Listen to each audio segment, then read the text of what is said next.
အနီရောင်ဆက်ကပ်ဖွဲ့ရဲ့တောင်းဆိုမှုကိုရဲရရှိတွေကလှုပ်ပေးရမလားလို့စဉ်းစားနေတဲ့အချိန်မှာနောက်ထပ်ကြောင်းကားတစ်စီးကမြို့ရဲ့အနောက်ဘက်နေရာတစ်ခုမှာထပ်ပြီးတော့ပြန်ပြီးဆွဲတာခံလိုက်ရပါတယ်။ဒီသတင်းကိုကြားချင်းမှာပဲမြို့တော်လုံခြုံရေးအဖွဲ့ကလည်းလှုပ်ဝက်ထောင်လန်ရေးစီကိုချက်ချင်းဆက်သွယ်ခဲ့ပြီးတော့ပျောက်ဆုံးသွားတဲ့ကြောင်းကားကိုအချိန်မီရှာပေးဖို့အတွက်အကူအညီတောင်းခဲ့ပါတယ်။နေကင်းပိုင်းကနေတဖြည်းဖြည်းညနေပိုင်းကိုရောက်လာခဲ့ပေမဲ့ရဲတွေဘက်ကဘာမှအကြောင်းပြန်မလာသေးတာကြောင့်မို့လို့ဘီလီတို့ဘက်ကလည်းစပြီးတော့စိုးရင်စားပြူလာကြပါတယ်။ပြဿနာတက်နေပါလေဆိုမှအပေါ်သွားခြင်းတဲ့ကိစ္စကလည်းចောင်းသားတွေအများစုမှာဖြစ်လာကြပြီးတော့ဒါကိုဖြည့်ချင်းပေးဖို့အတွက်ဘီလီကလည်းဘေးနားကဂျုံပုံးမှာပဲចောင်းသားတယောက်ချင်းစီကိုအလှည့်ကျသွားခိုင်းနေပါတယ်။ကားအပြင်ဘက်ကိုထွက်လာတဲ့ဘီလီကိုမြင်လိုက်ရတဲ့ချိန်မှာတော့ရဲရရှိတွေလည်းအသိမြင်ထားတဲ့စနိုက်ပါတွေနဲ့ပြစ်ပြီးတော့အမြန်ဖမ်းဆီးဖို့စီစဉ်ခဲ့ပေမယ့်ဒဇာကန်ကလေးတွေကဘလို့အခြေအနေရှိမှမသိသေးတာကြောင့်မို့လို့နောက်ထပ်နည်းနည်းလောက်စောင့်ကြည့်ဖို့အတွက်ပြည်내လုံခြုံရေးကောင်းဆောင်ကအမိန့်ပေးခဲ့ပါတယ်။ချုံပုတ်ထဲမှာပေါ်သွားရတာနဲ့ပတ်သက်လို့ကောင်လေးအိမ်မန်ကရှက်နေခဲ့ပြီးမျိုးရိုးစင်တန်းမြင့်တဲ့လူတွေကတော့ဒါကိုရှက်စရာကောင်းတယ်လို့ထင်ပါပဲလို့ဘီလီကပြန်ပြောလာကခဏကြာမှပဲဘယ်ကီရဲ့အဖေတထေးကြီးကလည်းအခင်းဖြစ်တဲ့နေရာကိုအပြေးလွှာရောက်လာပါတယ်။ဘယ်ကီရဲ့အဖေတင်မဟုတ်ပဲအတန်းပိုင်ဆရာဖြစ်တဲ့ဟောင်းမစတာကပါထက်ရောက်လာခဲ့ပြီးတော့အထင်းတော်ကြီးမာသားကိုလည်းပြန်ပေးဆွဲခံလိုက်ရတဲ့ကလေးတွေက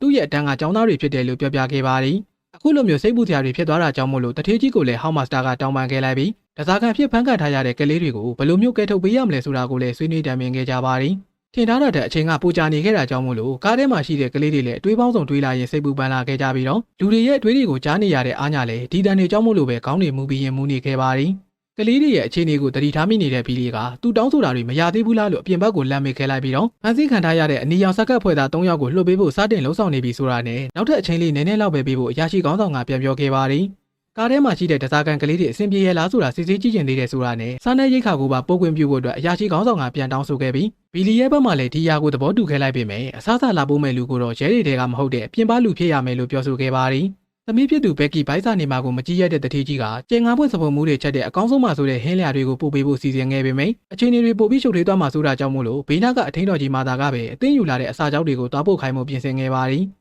အဲ့ဒီချိန်ဟောင်းမစတာကကြားဖြတ်ဝင်လာခဲ့ပြီးတော့သူ့တန်းကကလေးတွေဖြစ်လို့သူကိုယ်တိုင်တောက်ဖို့ပေးချင်ပါတယ်လို့တောင်းဆိုလာခဲ့ပြီးရဲရရှိတွေကဒါကိုသဘောတူခဲ့လိုက်ကလက်နက်ပုံပါလာမပါလာစစ်ဆေးခံပြီးတော့နောက်ဆုံးမှចောင်းကားပေါ်ကိုအောင်မြင်စွာတက်လာနိုင်ခဲ့ပါတယ်။ဟောင်းမစတာကိုမြင်သွားတဲ့အချိန်မှာပဲကလေးတွေကလည်းအရန်ပြော့သွားကြပြီးတချို့တွေဆိုရင်ပြေးပတ်ဖို့ထိပါလှုပ်လာခဲ့ကြကဘီလီရဲ့အဖွဲ့သားတွေကအမြန်တားခဲ့လိုက်ရင်အစားအစာပို့ပြီးရင်ပြန်လို့ရပြီလို့ပြောဆိုခဲ့ပါတယ်။ဒဇာကန်ဖြစ်ဖန်ခံထားရတဲ့ကလေးတွေကိုဘာမှမစိုးရင်ဖို့နဲ့ကြောက်လဲမကြောက်ကြဖို့အတွက်ဟောင်းမစတာကအာဘီစကားပြောခဲ့ပြီးဘေးနားမှာចောင်းသားတွေနဲ့အတူတူထိုင်နေတဲ့ဆရာတယောက်ကိုလည်းဟောင်းမစတာကမြင်သွားခဲ့ပြီးအချိန်မကောင်းတဲ့ပုံပေါ်တာကြောင့်မို့လို့ဆေးရုံပို့ပေးဖို့အတွက်လည်းတောင်းဆိုခဲ့ပါတယ်။ဒါပေမဲ့ဒီဆရာကလည်းအရေးကြီးတဲ့ဒဇာကန်တယောက်ဖြစ်တာကြောင့်မို့လို့အပြင်ကိုပေးထွက်လို့မရဘူးလို့ဘီလီကပြောပြခဲ့ပြီးတော့အဲ့ဒါဆိုရင်ဒီဆရာနဲ့သူနေရာချင်းလဲမယ်လို့ဟောင်းမစတာကပြောခဲ့လိုက်ကထိခိုက်ဒဏ်ရာရထားတဲ့ဆရာကိုတော့အပြင်ဘက်ကိုထွက်စေပြီးသူကိုယ်တိုင်ကတော့ចောင်းသားတွေနဲ့တူကားပေါ်မှာနေရခဲ့ပါတယ်။ဒါမီယန်နဲ့အာညာတို့ရဲ့လေပင်ဘော်ကဘုံတွေကိုလည်းဟောင်းမစတာကတွေ့သွားပြီးနည်းနည်းတော့စိုးရင်သွားခဲ့တယ်ဆိုပေမဲ့စားပြတွေမုံတွေရသွားတဲ့အာညာတို့ကတော့ဘာမှမဖြစ်တဲ့ပုံစံနဲ့ပြုံးပြုံးလေးပဲမုံတို့ကိုဖောက်စားခဲ့ကြပါတယ်။ဘုံတက်ခံထားရတဲ့အနေအထားမှာတောင်အခုလိုမျိုးအေးအေးဆေးဆေးဖြစ်နေတဲ့အာညာရဲ့ပုံစံကြောင့်မို့လို့ဟောင်းမစတာတယောက်လည်းပိုလို့တောင်အံ့ဩနေခဲ့ပြီးကျောင်းဆက်အပ်တဲ့နေ့မှာအာညာလေးပြောခဲ့တဲ့အသက်အန္တရာယ်ရှိတဲ့စိန်ခေါ်မှုတွေကိုတောင်ရင်ဆိုင်နိုင်ပါတယ်ဆိုတဲ့စကားတစ်ခွန်းကိုလည်းပြန်သတိရသွားပါတယ်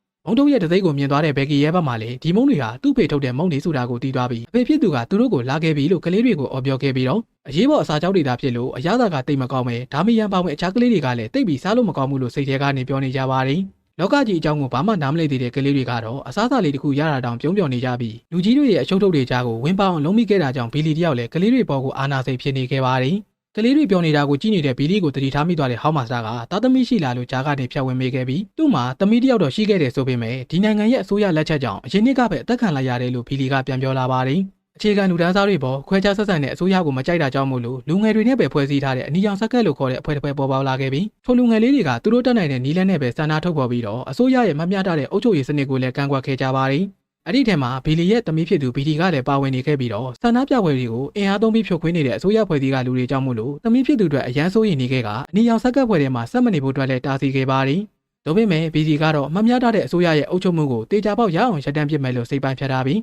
မှားတာကိုမှားတယ်မှန်တာကိုမှန်တယ်လို့တတိချိချိပြောနိုင်တဲ့လောကကြီးဖြစ်သူပြောင်းလဲခြင်းတယ်လို့ဘီလီကပြောပြခဲ့ပါတယ်။လောကကြီးကထင်သလောက်ရိုးရှင်းလွယ်ကူမနေဘူးလို့သမီးဖြစ်သူကိုရှင်းပြခဲ့ပေမဲ့မတရားမှုတွေတိုက်ခိုက်နေတဲ့သူမကိုမှလာပြီးတားဆီးတာကြောင့်မို့လို့အဖေဖြစ်သူကိုလည်းဘီဒီကစိတ်ဆိုးသွားပါတယ်။တရက်မှာတော့ဘီလီအကြောက်ဆုံးရာတစ်ခုကအမှန်တကယ်ဖြစ်လို့လာခဲ့ပြီးဆန္ဒပြပွဲတစ်ခုမှာအင်အားသုံးဖြိုခွင်းမှုကြောင့်သမီးဖြစ်သူဘီလီတယောက်အသက်သေဆုံးသွားခဲ့ရပါတယ်။တရားမျှတမှုတဲ့တိုက်ပွဲဝင်ခဲ့ပေမဲ့ဘီလီပြန်ရလိုက်တာကတော့သေဆုံးမှုသားဖြစ်လို့နေခဲ့ပြီးဒါကိုမျက်ဝါးတင်တွေ့မြင်လိုက်ရတဲ့ဘီလီလည်းအစိုးရနဲ့အဖွဲ့အစည်းတွေပေါ်အရန်တော်တာထွက်သွားကသမီးဖြစ်သူတွေလက်စားပြန်ချေဖို့အနီရောင်ဆက်ကပ်ပွဲတွေကိုလည်းသူကိုယ်တိုင်ဝင်ခဲ့ပါတယ်။ဒီအကြောင်းအရာတွေကိုလည်းဘီလီကဟောင်းမစတာကိုပြန်ပြောပြနေခဲ့ပြီးလူတာထက်ပိုပြီးအချိန်ဆွဲနေတဲ့ရဲရရှိတွေကြောင့်မို့လို့ကားဆရာကလည်းစိုးရင်လာကတစ်ဖက်ကအဖွဲ့နစ်ကိုလှမ်းပြီးတော့ဆက်သွယ်ကြည့်ပါလားလို့ဘီလီကိုပြောဆိုခဲ့ပါတယ် ဖြစ်ချင်းတော့အနီရောင်ဆက်ကပ်ဖွဲ့သားတွေပြန်ပေးဆွဲထားတဲ့နောက်ထပ်ကျောင်းကားတစ်စီးကလှုပ်ဝက်ထောင်လိုင်းရေးအဖွဲ့ရဲ့လင်းဝင်တိုက်တာကိုခံနေရပြီးကားကူတောင်ထဲမှာရှိတဲ့ပြန်ပေးသမားတွေအားလုံးကိုယူရီပါဝင်အထူးရဲတွေကမျက်ရည်ယိုပုံသုံးပြီးတော့အတင်းကျပ်ဝင်ရောက်တိုက်ခိုက်ခဲ့ပါတယ်။ကံကောင်းစွာနဲ့ပဲဒုတိယကျောင်းကားကိုတော့အချိန်မီကယ်တင်ပေးလိုက်နိုင်တယ်ဆိုပေမဲ့ရန်သူတွေဂျာတဲ့ကိုစူပါမန်လို့ပြေးဝင်သွားတဲ့ယူရီကတော့ပခုံးမှာတနက်တန်ရာရသွားက